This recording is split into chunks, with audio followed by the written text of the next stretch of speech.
Bismillahirrahmanirrahim.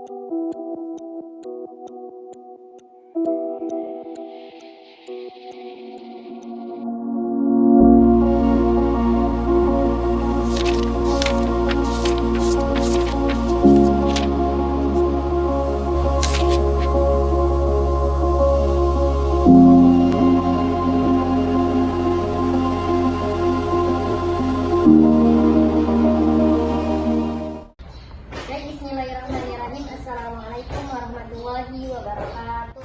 Waalaikumsalam warahmatullahi wabarakatuh.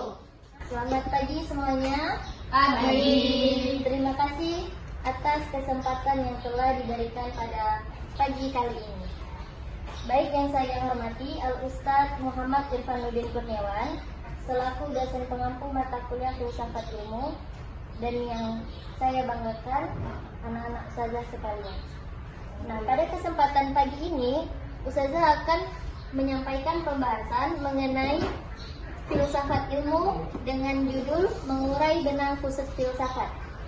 Nah, adapun 3 poin dari judul tadi. Yang pertama ada mengembalikan tradisi keilmuan Islam, dan yang kedua ada mewaspadai sekularisasi, dan yang ketiga membangun paradigma tauhid. Nah, selanjutnya saya ingin bertanya, saat kalian mendengar kata filsafat, apa yang terlintas di pikiran kalian? Susah dipahami? Sulit. Asing. Lagi? Sesat. Nah, jauh dari agama. Nah, tapi faktanya Islam memiliki tradisi filsafat dan keilmuan sendiri yang sangat kaya, utuh, dan membanggakan. Apakah kalian percaya? Tidak semua. Oh, tidak semua. Ada yang percaya? Ada. Yang nggak percaya? Oke, mari kita buktikan ya. Nah, kita akan mendahului dengan mendefinisikan ulang makna cinta kebijaksanaan. Kata filsafat berasal dari kata filosofia, yakni bahasa Yunani, yang berarti mencintai kebijaksanaan, yaitu mencari hakikat kebenaran dan tujuan hidup yang sesungguhnya. Nah, dalam pandangan Barat, pencarian ini mereka hanya mengandalkan akal mereka saja. Sedangkan dalam pandangan Islam, pencarian ini bukan hanya sekadar aktivitas akal, melainkan sebuah pandangan hidup atau wahyu yang utuh. Bisa kita lihat pada diagram slide ini, bahwasanya di tengah ini ada lingkaran tauhid. Nah, dari tauhid ini lahirlah tiga cabang. Yang pertama ada logika. Logika ini adalah cara memahami dengan benar, cara berpikir kita dengan benar. Nah, yang kedua ada ilmu alam. Ilmu alam ini bagaimana kita memahami ciptaan Allah yang ada di alam semesta. Dan yang ketiga ada makna hidup. Makna hidup ini adalah gimana kita tuh berpikir, apa kita hidup, apa tujuannya, dan kemanakah kita akan kembali jika kita meninggal. Nah, jadi pusat dari seluruh pemikiran Islam adalah tauhid.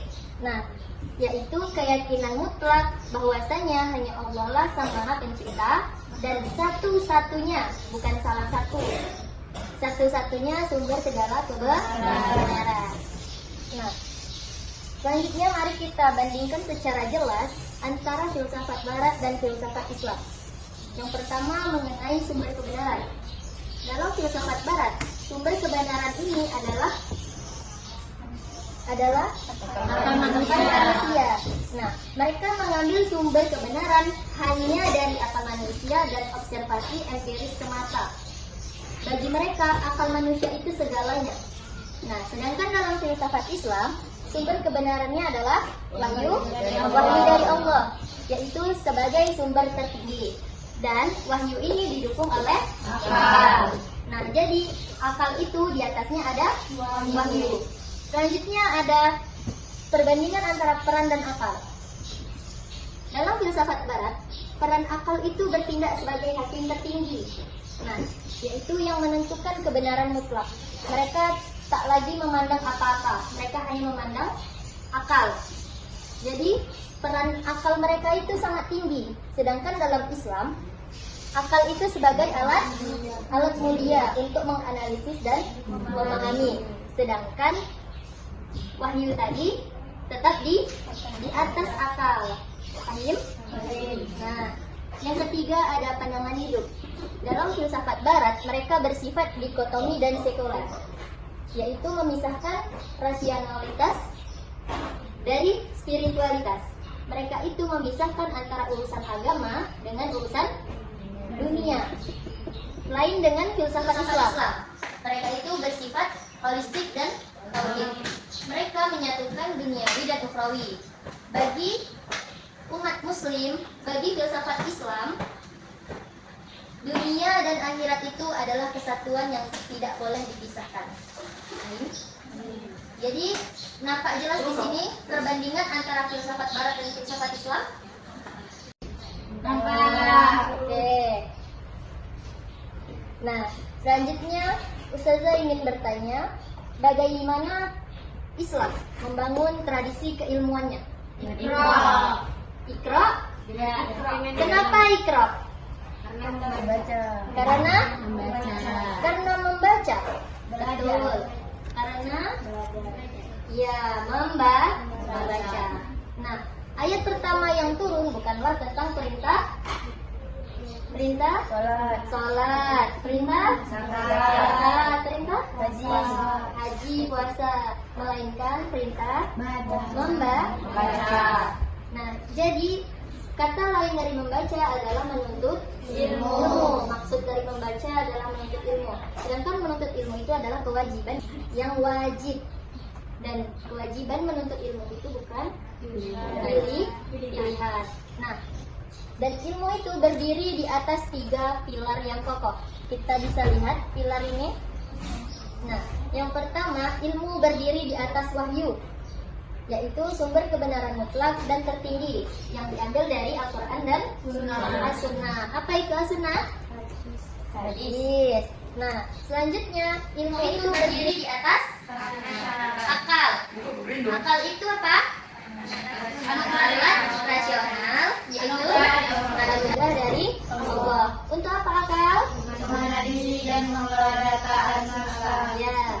Nah, selanjutnya ilmu itu berdiri di atas intuisi rohani, yaitu petunjuk halus yang dikaruniakan Allah bagi hati yang bersih dan bertakwa. Nah, kita sebagai santri harus belajar menuntut ilmu itu karena Allah.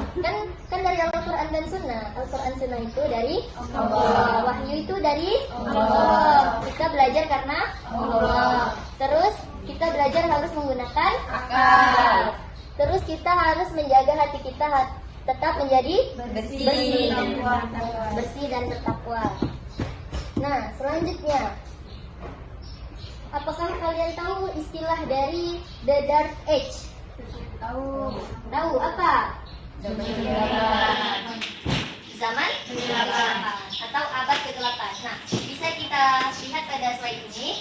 Pada abad ke-8 hingga ke-13 Masehi, saat Eropa tenggelam dalam masa kegelapan intelektual, peradaban Islam justru menjadi mercusuar dunia. Nah, pada saat orang-orang Eropa di sana tidak bisa menulis, tidak bisa membaca, tapi para ilmuwan muslim ini telah menulis ribuan buku, yaitu salah satunya ada buku kedokteran, matematika, kimia, biologi, dan lain-lain. Sedangkan mereka masih belum bisa menulis, membaca. Nah, apa kunci kejayaan Islam pada masa abad ke-8 hingga ke-13? Apa kunci kejayaan mereka? Menjadi ilmuwan. Iya, menjadi ilmuwan. Nah, kunci kejayaan mereka menjadi ilmuwan besar bukan karena meninggalkan agama, melainkan karena berpijak kuat pada iman mereka. Jadi, mereka itu semakin dalam ilmu yang mereka cari, semakin dalam pula iman yang tertanam dalam hati mereka. Nah, jadi kita belajar harus karena Allah. Selanjutnya kita akan membahas raksasa keilmuan Islam. Maksud dari raksasa ini apa? ilmuwan yang besar yang namanya masih abadi hingga hari ini. Yang pertama ada Al-Ghazali. Beliau adalah pakar epistemologi dan tasawuf. Beliau telah memadukan ketajaman filsafat dengan kebersihan jiwa. Nah, karya buku beliau salah satunya adalah Ihya Ulumuddin yang menjadi rujukan abadi bagi umat Islam. Selanjutnya ada Ibnu Sina. Beliau adalah bapak kedokteran modern dan telah menulis Al-Qanun Fiqh, sebuah buku teks utama yang digunakan untuk seluruh universitas Eropa selama ratusan tahun. Nah, bahkan Eropa sendiri merujuk kepada bukunya Ibnu Sina. Apa enggak bagus sekali isinya? Nah, kan mereka belum bisa menulis. Dan selama ratusan tahun, ratusan itu lama atau sebentar? Lama. Jadi rujukan semua universitas itu kembali ke buku Ibnu Sina. Dan yang terakhir ada Ibnu Khaldun. Beliau adalah bapak sosiologi dan sejarah. Beliau telah menulis muqaddimah yang diakui oleh ilmuwan modern di seluruh dunia sebagai fondasi awal ilmu sosial. Nah, niat utama mereka meneliti dunia adalah satu, apa? Mengenal kebesaran penciptanya. Mengenal kebesaran penciptanya. Jadi, semakin banyak yang mereka dapat, semakin banyak pula pengenalan mereka terhadap penciptanya. Terhadap siapa? Allah. Oke, selanjutnya ancaman pada masa kini adalah memotong akar keilmuan. Nah, kita lihat pada diagram slide ini ada gambar pohon. Pada sisi atas ada daun yang rimbun. Dahannya bercabang. Sedangkan di bawah ada akar yang kuat, yang kokoh. Nah, daun yang rimbun tadi itu diibaratkan pengetahuan. Sedangkan akar tadi agama atau tauhid.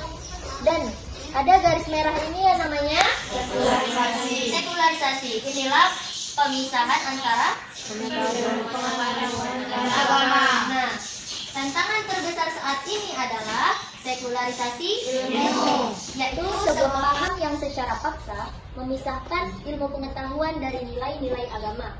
Nah, dalam paradigma ini diklaim bebas nilai atau value free. Ilmu itu diajarkan seolah tidak ada kaitannya dengan Allah. Tidak ada konsep halal haram. Tidak ada hubungannya dengan kehidupan akhirat. Ya, itulah tantangan terbesar masa kini. Nah, mari kita membedah mitos ilmu yang netral. Tidak ada ilmu yang benar-benar netral. Setiap ilmu selalu membawa nilai dan cara pandang tertentu. Dikutip dari buku Dr. Adian Husaini. Nah, yang pertama kita akan membedah case study dari psikologi barat. Psikologi barat cenderung prediksi manusia hanya pada urusan fisik dan mental semata. Mereka sama sekali mengabaikan eksistensi ruh dan aspek spiritualitas. Padahal dalam Islam, jasad, akal dan ruh manusia itu bersatu dan ditiup oleh Allah agar hidup. Sedangkan dalam psikologi barat, kita hanya memandang itu urusan fisik dan mental saja. Sedangkan dalam Islam ada ruh, akal dan jasad. Oke. Dan yang kedua ada case study ekonomi sekuler. Di sini pada ekonomi barat, mereka terlalu fokus pada akumulasi kapital dan keuntungan materi. Mereka mengabaikan esensi etika, keberkahan, dan batasan halal haram. Nah, di sini mereka hanya memikirkan keuntungan mereka, keuntungan besar. Dan mereka tidak memikirkan berkah atau tidak berkah, halal haram. Kalau Islam sangat memandang keberkahannya. Nah, yang ketiga ada case study sains materialis. Sains pada pandangan barat menjelaskan alam semesta secara murni mekanis. Seolah-olah dunia itu tercipta berjalan dengan sendirinya tanpa campur tangan dan kehendak kreator.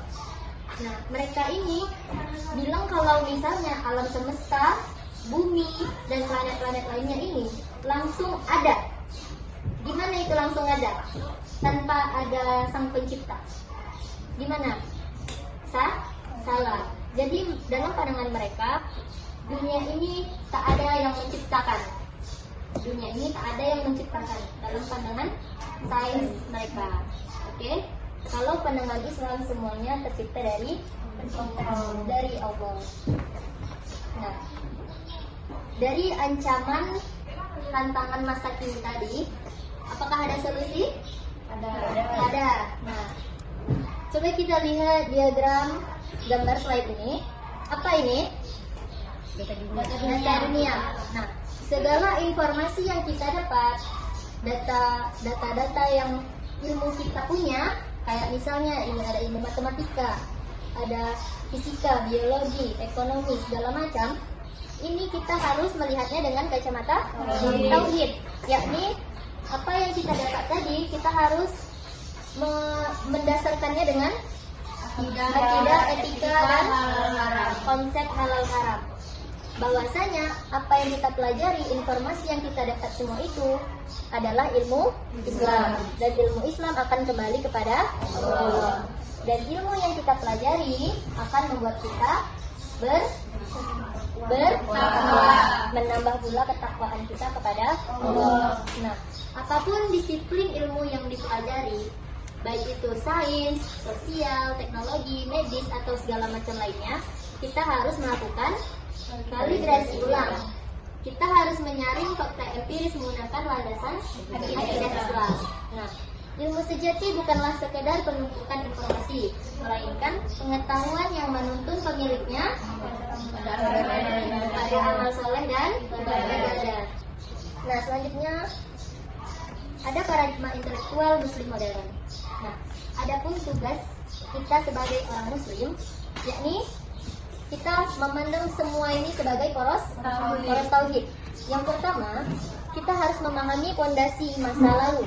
Kita harus menyadari bahwa filsafat Islam itu kuat, terus komprehensif, dan bertumpu pada wahyu.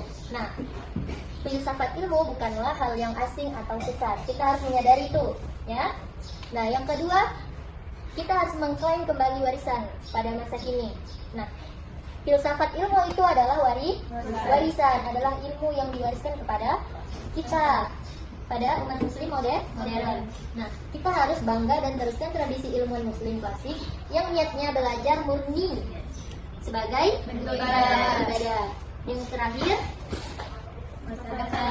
ya, kita harus menghadapi tantangan masa depan. Secara aktif, kita itu memfilter ilmu modern dengan kacamata tauhid agar iman kita tidak tergerus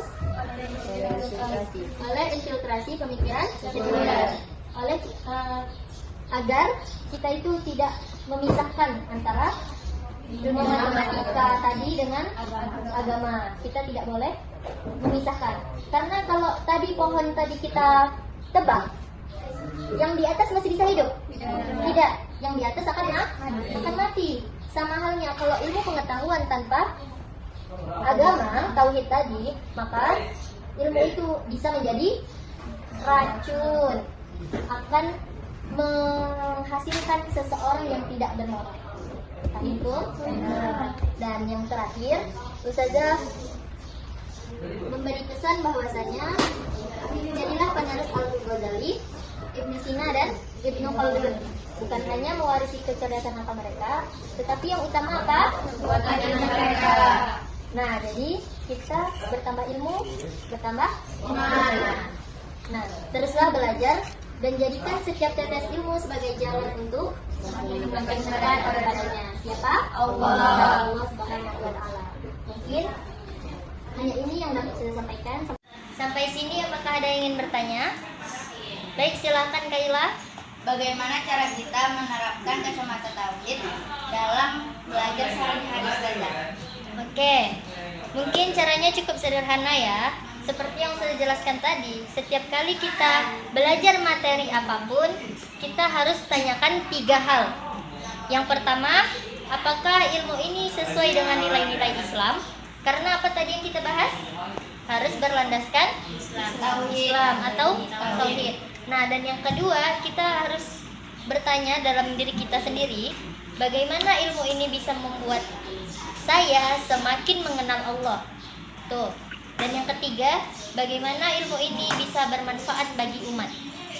Nah, kalau 3 pertanyaan ini selalu hadir dalam hati kita, dalam pikiran kita, maka insya Allah ilmu kita akan menjadi berkah. Dan itu kembali ke tauhid, kepada ilmu Allah. Paham? Apakah ada pertanyaan lagi? Oke. Saja kenapa itu Islam sekarang tertinggal padahal dulunya pernah jaya? Oh, yang anti lihat pada Golden Age tadi. Oke. Mungkin salah satu sebab utama mereka adalah umat Islam mulai meninggalkan tradisi keilmuannya sendiri. Apa yang mereka lakukan dari 3 raksasa keilmuan tadi? Beriman. Nah, sedangkan zaman sekarang mereka itu terlalu tunduk pada cara pandang barat yang sekuler, yang apa?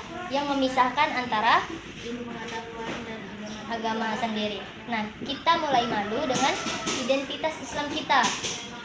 Nah, terus kita itu mulai memisahkan agama dari kehidupan sehari-hari. Solusinya adalah kembali seperti yang kita bahas hari ini, yaitu kembali ke tauhid sebagai pusat berpikir. Jadi kita harus memusatkan ilmu tadi kepada tauhid. Jangan malu, jangan ikuti cara pandang barat. Kadinti? Oke, adakah pertanyaan lagi? Tidak. Oke. Mungkin sudah cukup sampai sini pembahasan kita. Semoga Allah memasakkan kita menjadi orang-orang yang berilmu, beriman, dan semakin bertakwa. Naqra'ul Qur'an al-Fatihah.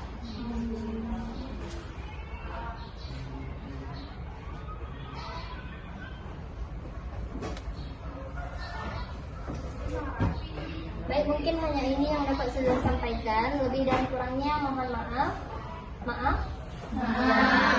Oke, wassalamualaikum warahmatullahi wabarakatuh. Waalaikumsalam warahmatullahi wabarakatuh. Jazakumullah ya Ustazati.